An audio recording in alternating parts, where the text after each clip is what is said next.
નમસ્કાર મિત્રો, વિડીયોમાં તમારું સ્વાગત છે। જી હા મિત્રો, અત્યારે હાલ મોટા અને મહત્વના સમાચાર સામે આવી રહ્યા છે। તો મિત્રો, સમાચારમાં વાત કરીએ તો બલ્ગેરિયાના પ્રસિદ્ધ ભવિષ્ય વક્તાઓમાં બાબા વેંગાની ઘણી ભવિષ્યવાણીઓ સમાંતરે ચર્ચાનું કેન્દ્ર બની રહી છે। તેમને વર્ષો પહેલા જ કહી દીધું હતું કે 2004માં ભયાનક પૂર આવશે। આ ઉપરાંત તેમણે 2019માં આવેલી કોરોનાની મહામારી અને અમેરિકા પર થયેલા 9 થી 11 હુમલા જેવી ઘટનાઓ પણ ભવિષ્યવાણી કરી હતી, જે સાચી સાબિત થઈ છે।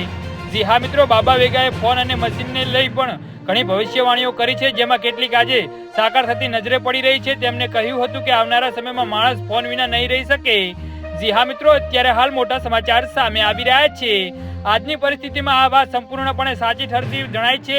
ફોનનો વધુ ઉપયોગ તો ઠીક, પણ બાબા વેગાએ એક એવી ચોંકાવનારી ભવિષ્યવાણી પણ કરી હતી કે ભવિષ્યમાં લોકો વગર બોલે ફક્ત વિચાર શક્તિના આધારે એકબીજા સાથે વાત કરી શકશે।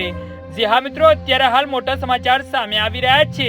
તો મિત્રો, સમાચારમાં વધુ વિગતવાર વાત કરીએ તો હવે એવું લાગે છે કે તેમનો આ દાવો પણ હકીકત બનવા તરફ આગળ વધી રહ્યો છે। વૈજ્ઞાનિકોએ હાલમાં બ્રેન કોમ્પ્યુટર ઇન્ટરફેસ નામની ટેકનોલોજી પર કામ કરી રહ્યા છે, જેના દ્વારા માનવ મગજની મદદથી મશીનો ચલાવી શકાય છે। એટલે કે ટેલિપેથી હવે કલ્પના નહીં પણ વિજ્ઞાનમાં પણ આવી રહી છે।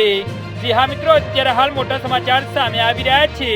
બાબા વેગાએ કહ્યું હતું કે આવનારા સમયમાં લોકો માનવ શરીરના અંગે લેબોરેટરી બનાવી શકશે। આજે 3D પ્રિન્ટિંગ અને સ્ટેમ સેલ રિસર્ચમાં દિશા ઝડપથી આગળ વધી રહ્યા છે, તો આ ટેકનોલોજી ગંભીર બીમારીઓને ઇલાજ માટે નવી આશા બની ગઈ છે।